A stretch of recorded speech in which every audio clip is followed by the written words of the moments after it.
I have a picture on my phone from 2 summers ago that still makes me shake my head. One side of my garden trellis looks like a jungle. Thick, twisting vines, leaves the size of my hand, and bean pods hanging in clusters so dense you could not see the strings they were tied to. The other side may be 15 feet away, same soil, same sun, same water. And it looks like a collection of yellowing sticks I stuck in the ground as a joke. That one picture taught me more about growing beans than every seed packet and gardening blog I had read in the previous 10 years combined. The difference was not fertilizer, it was not some exotic variety, and it was definitely not luck. It was one very simple, very old piece of knowledge that almost nobody talks about anymore. And once I understood it, I realized I had been setting myself up for failure from the very first day I put a bean seed in the ground. The reason this knowledge is not common is honestly kind of annoying. It is not complicated enough to sell a book about. It is not a product you can put in a shiny bag. It is just a principle, a way of thinking about the plant itself that changes every single decision you make. And I had to learn it the hard way, through dead plants, through watching my neighbor Mrs. Henderson pull baskets of beans out of a space half the size of mine, through years of thinking I just did not have a green thumb for legumes. Hand on heart, I thought beans were supposed to be the easy crop, the one you give to children to teach them about gardening. Put a seed in the ground, give it something to climb, and wait for the harvest. That is what every beginner's guide says. And it is true technically. Beans will grow. They will produce something. But the gap between what a struggling bean plant gives you and what a bean plant that is actually happy gives you is the difference between a handful of stringy pods you eat standing in the garden and a harvest that fills your freezer and feeds your neighbors all winter. I have been gardening for a good 15 years now, and the first 5 of those were spent killing beans in increasingly creative ways. Too much love, too little love, wrong timing, wrong place. I made every mistake in the book, and I watched my yields hover around pathetic while I kept buying the same seed packets and trying the same things. Then I started paying attention, really paying attention to what the old-timers did. Not the garden influencers with their perfect raised beds and their $10 bags of specialized soil amendments. I am talking about the people who have been feeding their families from the same plot of ground since before I was born. And they do things differently. They do not fuss. They do not overcomplicate. But they also do not skip the one step that makes everything else work. So I want to walk you through everything I wish someone had sat me down and told me before I ever tore open that first seed packet. Not just planting instructions. You can find those anywhere. I want to tell you the why behind the how. Because once you understand what a bean plant actually is, what it wants, and what it is doing under the soil that no one ever talks about, you will never struggle with beans again. And you will look at that picture of a sad, yellowing trellis and know exactly what went wrong. Let us start with the biggest lie in vegetable gardening. Beans are not easy. They are unforgiving. A tomato plant will limp along in mediocre conditions and still give you something. A squash will take over your yard, whether you help it or not. But a bean plant that is not happy will simply refuse to thrive. It will sit there, stunted, turning pale, while you throw water and compost at it and wonder what you are doing wrong. The difference is that beans have a very specific relationship with the soil that almost no other common garden vegetable shares. They are legumes. You have heard that word. It is on the seed packet. But nobody explains what it actually means for you, the gardener, standing there with a trowel in April. Legumes are nitrogen fixers. That phrase gets thrown around constantly, and for years I nodded along like I understood it.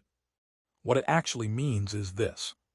Bean roots form a partnership with a specific type of bacteria that lives in the soil.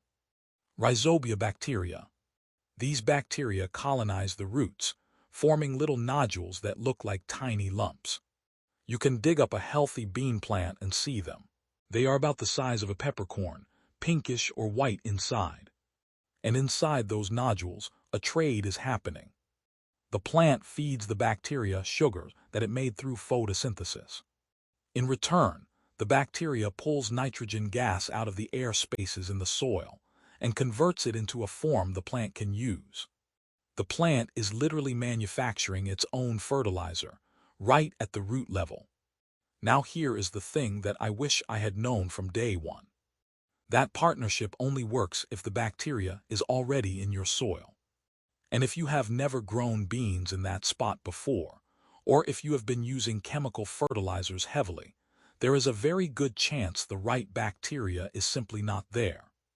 You can plant your bean seeds in perfect soil, water them perfectly, and they will still struggle because the invisible partner they need has never been invited to the party. The plant is sitting there, starving for nitrogen, while all around its roots there is nothing but empty space where the bacteria should be. I learned this the hard way. I had a bed where I grew beans 3 years in a row, and every year the plants were pale and spindly. I tested the soil. I added compost. I adjusted the pH. Nothing helped. Then an old gardener at a plant swap, a woman named Mrs. Henderson, who I will tell you more about in a minute, asked me a question that changed everything. She said, "Did you buy inoculated seed?" And I just stared at her. I had seen the word inoculant on seed catalogs, but I thought it was some kind of optional booster, like a vitamin supplement. I did not realize it was the entire game. Bean inoculant is just the rhizobia bacteria, dried and mixed with a carrier powder, usually peat or clay. It looks like a fine black or brown dust. You can buy a little bag of it for maybe $5 or $6, and that bag will treat enough seed for an entire garden for years. You moisten the seeds slightly, sprinkle the powder on, and mix them around so every seed is coated. Then you plant immediately. That is it. That is the secret that took me 5 years to learn. The bacteria in that powder colonizes the roots as soon as they emerge, and the plant gets access to nitrogen from the very beginning.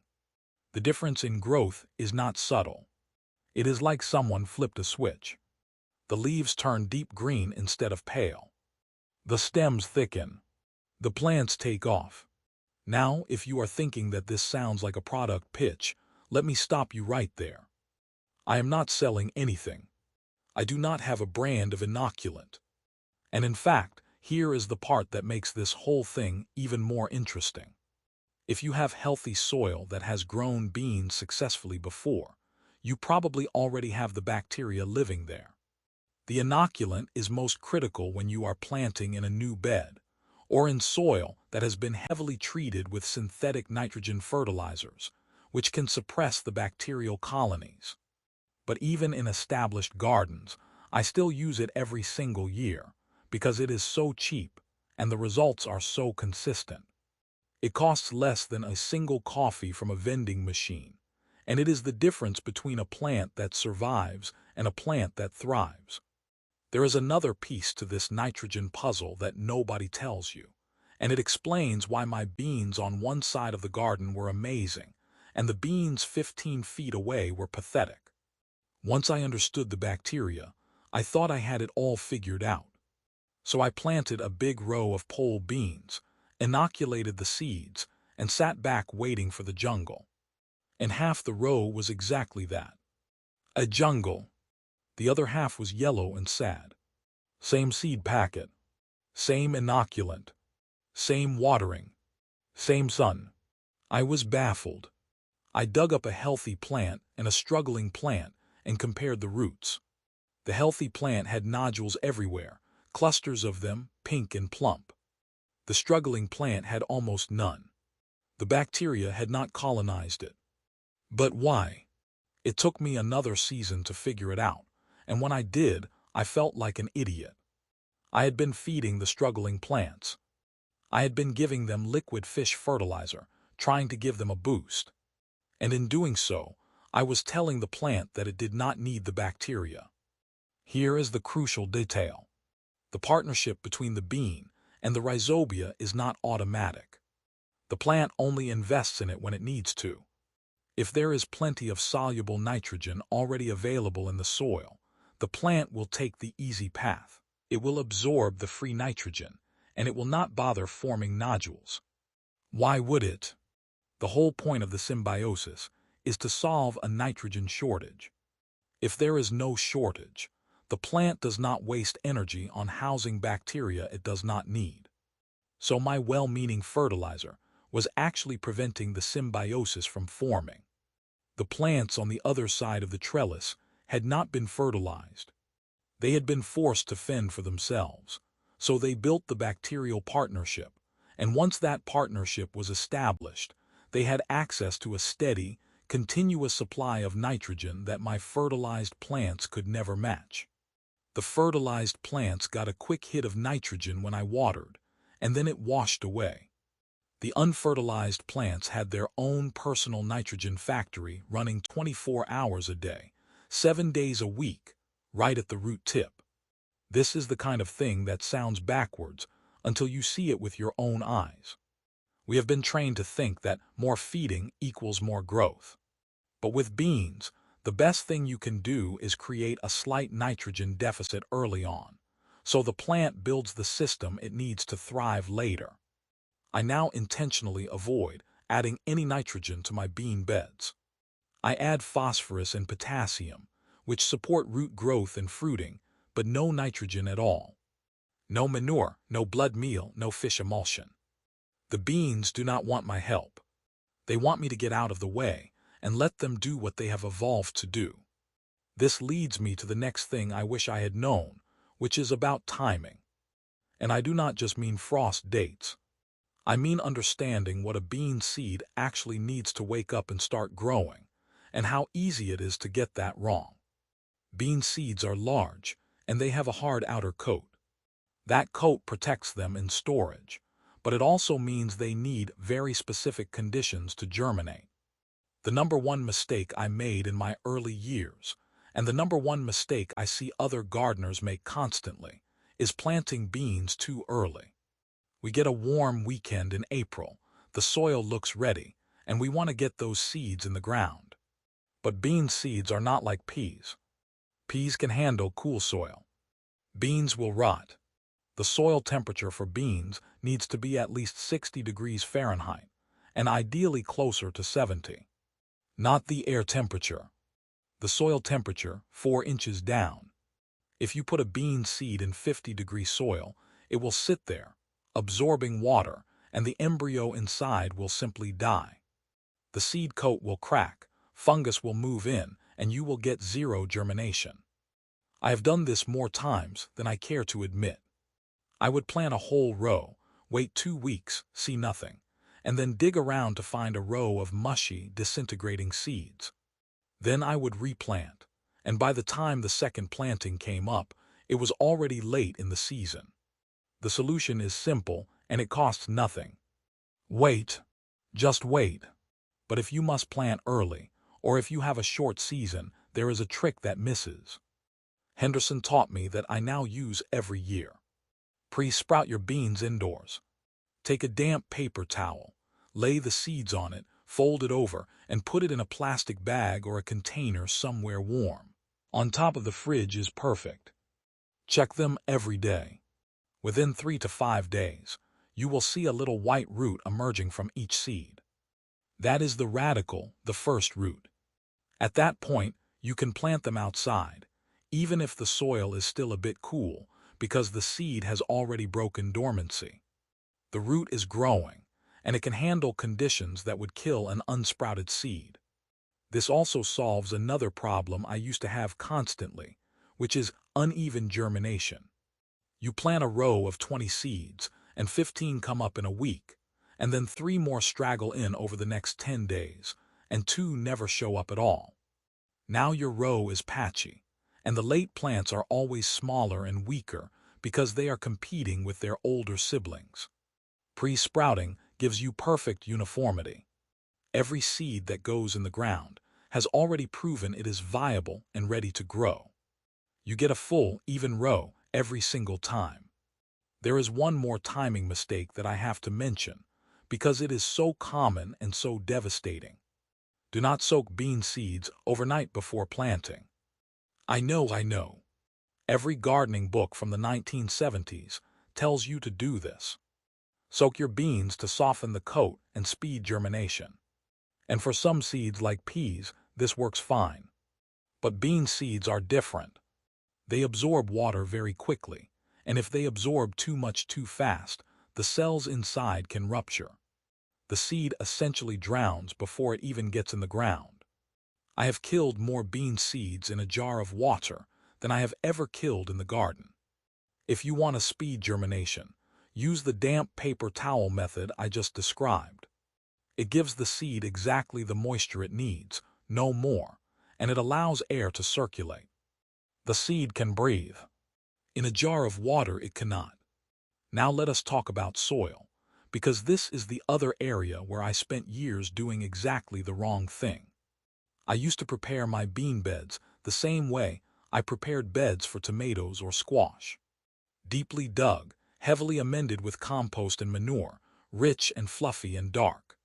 And my beans would grow enormous, lush, green plants with leaves like umbrellas. And I would get almost no beans. 10 feet of vigorous vines, and maybe a dozen pods. I thought I had a pollination problem. I thought the bees were not visiting. I planted flowers nearby. I hand-pollinated with a tiny paintbrush like some kind of bean surgeon. Nothing helped. The problem again was the nitrogen.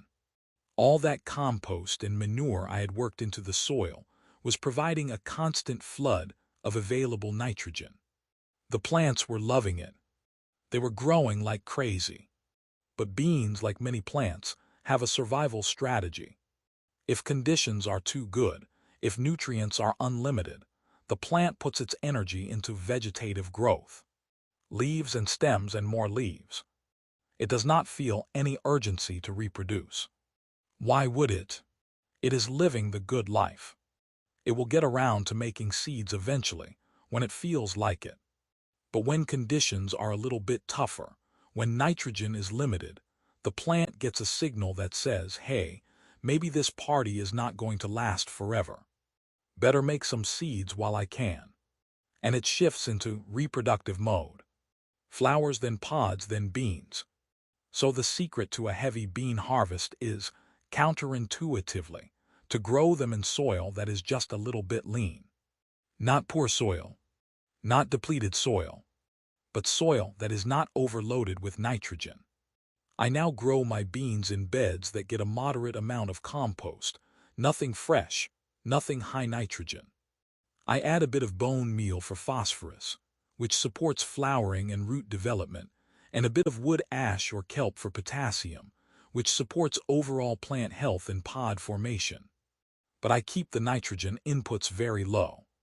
The plants stay a manageable size, they start flowering earlier, and they set pods like crazy. This is also why beans are one of the best crops to follow heavy feeders like corn or tomatoes in a rotation. The corn or tomatoes will have used up a lot of the available nitrogen. The soil is perfect for beans. They will thrive where a leafy crop would struggle, and they will leave the soil richer than they found it because of those nitrogen-fixing nodules. If you are planning a garden rotation, put your beans after your heavy feeders, and then follow the beans with something that loves nitrogen, like brassicas or leafy greens. The beans do the work of fertilizing for you. I want to pause here and address something that I know some of you are thinking, because I thought it too for a long time. You are wondering if all this talk about soil and bacteria and nitrogen balance is overcomplicating something that should be simple. And I get that. I really do. There is a whole school of gardening that says just put the seed in the ground and let nature figure it out. And for some people in some soils that works. But if you have ever stood in front of a trellis of yellowing bean plants in July, wondering what you did wrong, I am telling you that the difference between frustration and abundance is understanding these invisible dynamics. You do not need to become a soil scientist. You just need to know that the bean plant is not a passive thing that you pour water and fertilizer onto. It is an active partner with the soil life. Your job is to set up the conditions for that partnership to work. Now let me tell you about Mrs. Henderson. She was my neighbor when I lived in my first house, the one with the tiny backyard that I tried to turn into a garden. She was in her 70s, and she had been growing food on that same plot of land for over 40 years. Her garden was not fancy. It was not Instagram-worthy. It was just rows and rows of vegetables, all of them thriving, all of them producing more than she and her husband could possibly eat. She gave away produce to everyone on the block. And her beans were legendary. Pole beans that climbed 12 feet up homemade trellises, bush beans that covered the ground in a carpet of green. She would fill a 5-gallon bucket in a single picking, and she did it week after week all summer long. I asked her once, maybe my second year of struggling, what her secret was. She looked at me for a second, like she was deciding whether I was actually going to listen. Then she said, most people kill their beans with kindness. They water them too much, they feed them too much, and they put them in the wrong place. Then she walked me over to her bean patch and showed me 3 things that I have never forgotten. The first thing was her trellis. It was not a fancy structure. It was 3 wooden poles tied together at the top like a teepee, with string running between them. But the poles were thick, almost 2 inches in diameter, and they were sunk deep into the ground. She said, you have to build for the wind. A bean trellis loaded with wet foliage in a summer storm catches the wind like a sail. If your structure is flimsy, the whole thing will come crashing down and you will lose everything.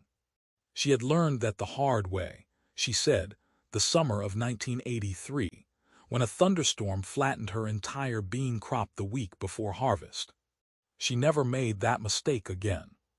The second thing was the spacing. I had been planting my pole beans about 4 inches apart, which is what the seed packet said. She planted hers about 8 inches apart, in a circle around the base of the teepee. I asked her why. She said more space means more air. More air means less disease.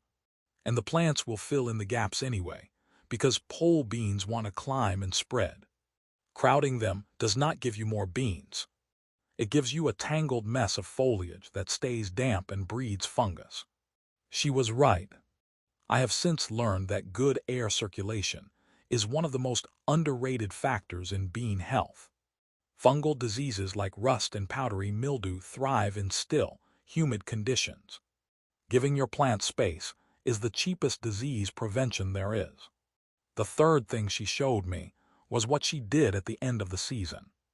After the last harvest, she did not pull up the plants. She cut them off at the soil line, leaving the roots in the ground. Those roots, she said, are full of nitrogen nodules. If you pull them out, you are throwing away free fertilizer. If you leave them in, they break down over the winter and feed next year's crop. She had been doing this for decades, and her soil was black and crumbly and alive. She never bought fertilizer for her bean patch. She just left the roots in place and let the bacteria do its work. I went home that day and looked at my own bean trellis, a flimsy thing made of thin bamboo stakes that wobbled in the breeze, and I realized I had been treating the whole enterprise like a decoration instead of a working system. I rebuilt my trellis the next weekend, using thicker poles sunk a foot into the ground.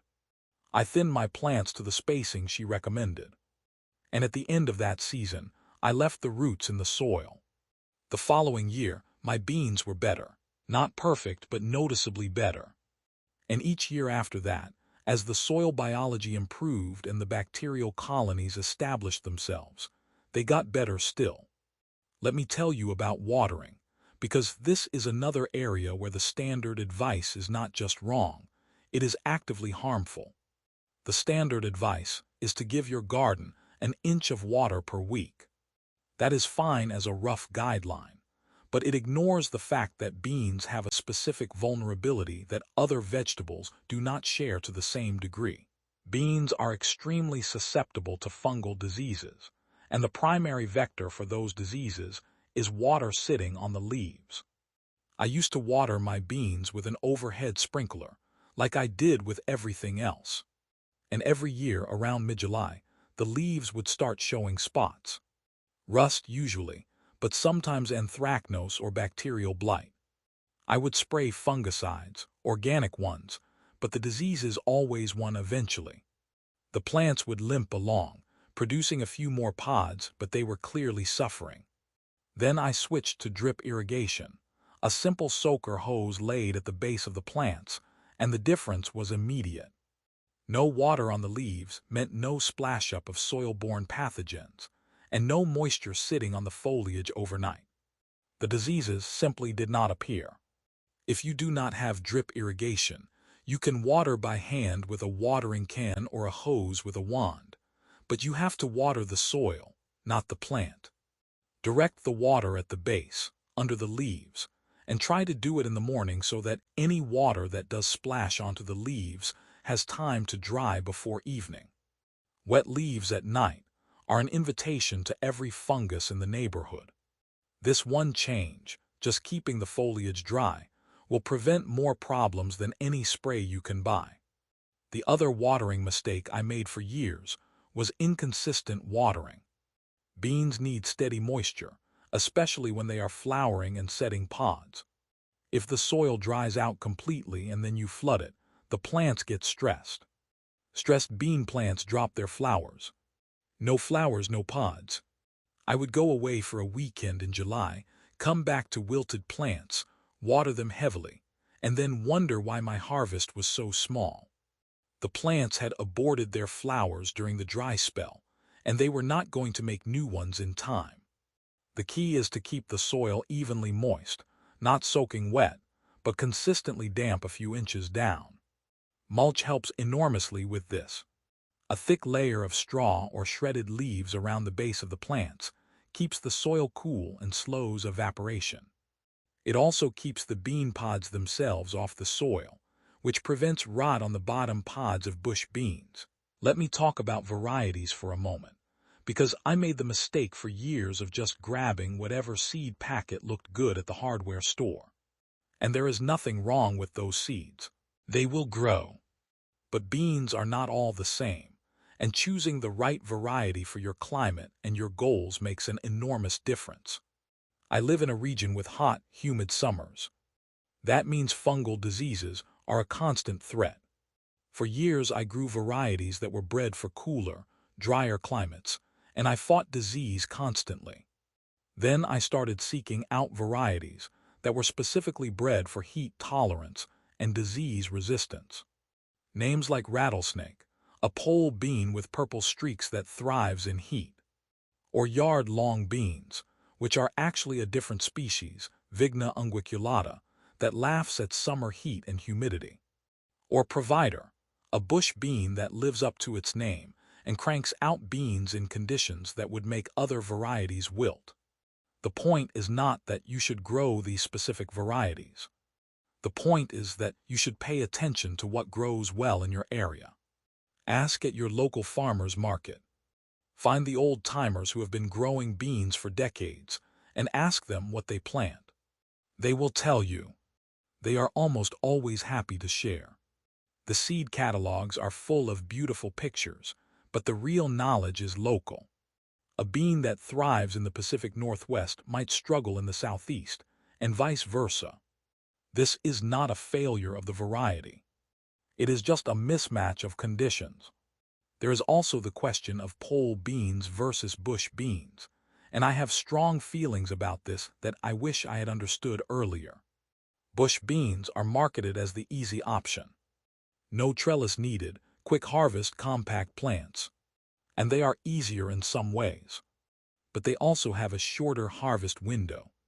A bush bean plant will produce a flush of beans over about 2 to 3 weeks, and then it is done. If you want a continuous supply, you have to succession plant, putting in a new row every 2 to 3 weeks all summer. That is fine if you have the space and the discipline to do it, but I never did. I would plant one row in May, harvest beans in June, and then have nothing for the rest of the summer. Pole beans, on the other hand, are an investment. They take longer to start producing, usually 60 to 70 days compared to 50 or so for bush beans. But once they start, they do not stop. A healthy pole bean plant will produce beans continuously for months, right up until frost. You pick the pods regularly, and the plant keeps making more. It wants to set seed, and if you keep harvesting the pods before the seeds mature, it will keep trying. One pole bean plant, properly cared for, will outproduce 10 bush bean plants over the course of a season. The trade-off is that you have to build a trellis, and you have to be patient in the beginning. But for me, the math is simple. Less work overall, more beans overall, and a harvest that stretches from midsummer into October. Now I want to talk about something that I have never seen mentioned in a gardening book, and it is one of those things that I stumbled onto by accident, and then could not believe I had not been doing all along. It is about how you harvest. The standard advice is to pick beans when they are young and tender, before the seeds inside bulge. That is correct. But what nobody tells you is that how you pick them matters almost as much as when you pick them. Bean plants are surprisingly brittle. The stems snap easily. If you just grab a pod and yank, you can break the flowering stem, or even pull the whole plant partway out of the ground. I have done this. You reach for a cluster of beans, give a tug, and suddenly half the branch comes away in your hand, flowers and all. Those flowers were going to be next week's beans, and now they are gone. The correct technique is to use two hands. One hand holds the stem steady, and the other hand pinches or twists the bean pod off at the little stem that attaches it. Or you can use scissors or small pruners. It takes an extra second per pod, but it preserves the plant and keeps it producing. I learned this after a particularly frustrating July, when my pole beans seemed to stop flowering after the first big harvest. I thought they were just taking a break. But when I looked closely, I realized I had broken off half the flowering nodes during my enthusiastic picking. The plant was not resting. It was injured. The other harvest secret is that you have to pick constantly. If a bean pod is allowed to mature fully, and the seeds inside harden, the plant gets a hormonal signal that its job is done. It has successfully reproduced. Time to shut down. A single missed pod, hiding under a leaf and turning fat and tough, can signal the whole plant to stop producing new flowers. I now make a point of running my hands through the foliage every 2 or 3 days, feeling for pods I might have missed. If I find a mature one, I pull it off immediately, even if I am just going to throw it in the compost. The plant needs to feel like it has not succeeded yet. As long as you keep picking, it keeps trying. This is also the moment to talk about saving seeds, because it connects directly to this harvest dynamic. If you want to save bean seeds for next year, you have to let some pods mature completely. But you do not do this during the main harvest season.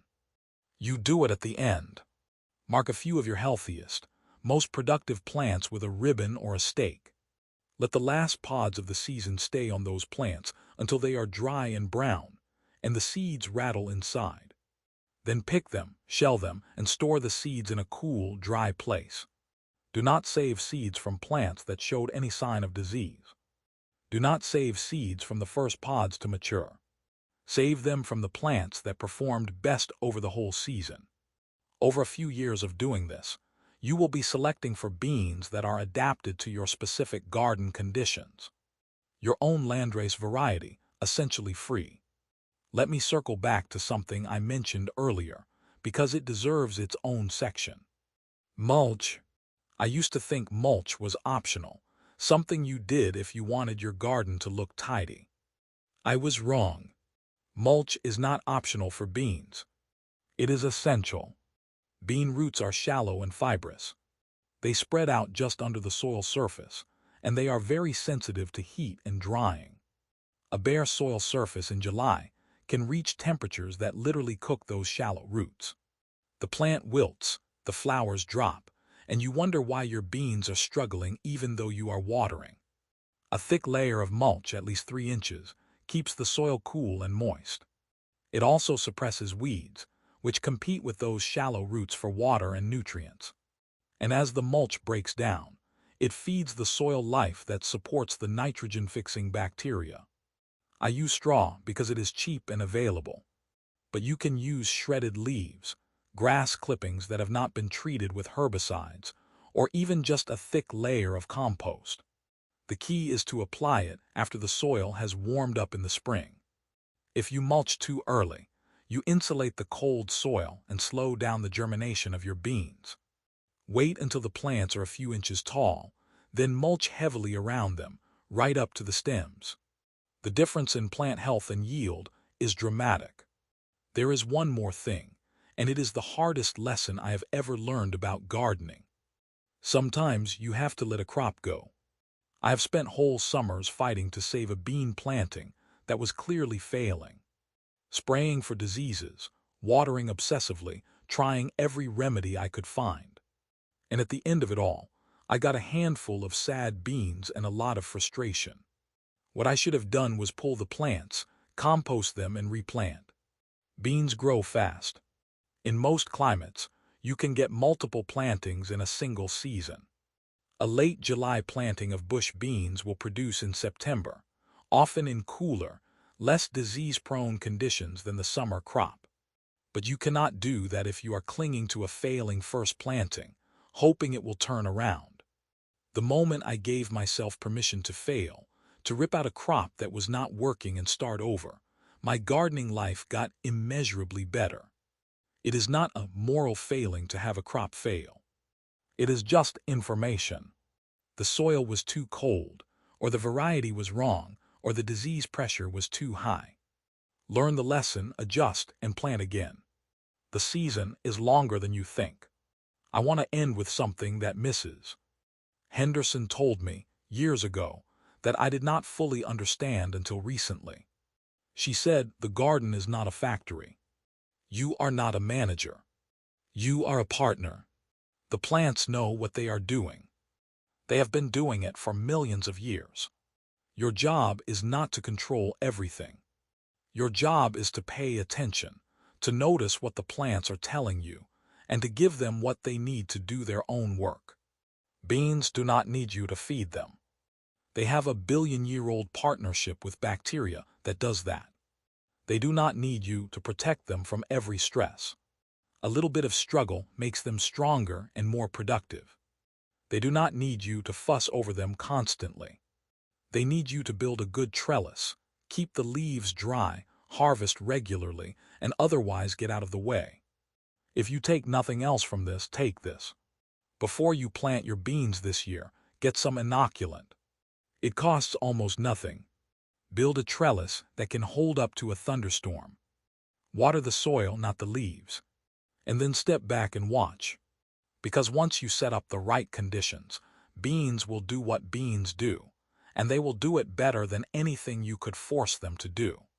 Hand on heart, if I had known these things 15 years ago, I would have saved myself a decade of frustration. I would have filled buckets instead of picking a handful of stringy pods. I would have understood that the secret to growing beans is not doing more. It is understanding what the plant is already doing and making sure you are not getting in its way. So if you found this useful, if it saves you even one season of the struggle I went through, share it with someone who is starting their first garden. The old knowledge is still there, but it only survives if we pass it on. Like and subscribe if you want more of this kind of thing. I will keep sharing what I learned the hard way, so you do not have to. Now go plant some beans.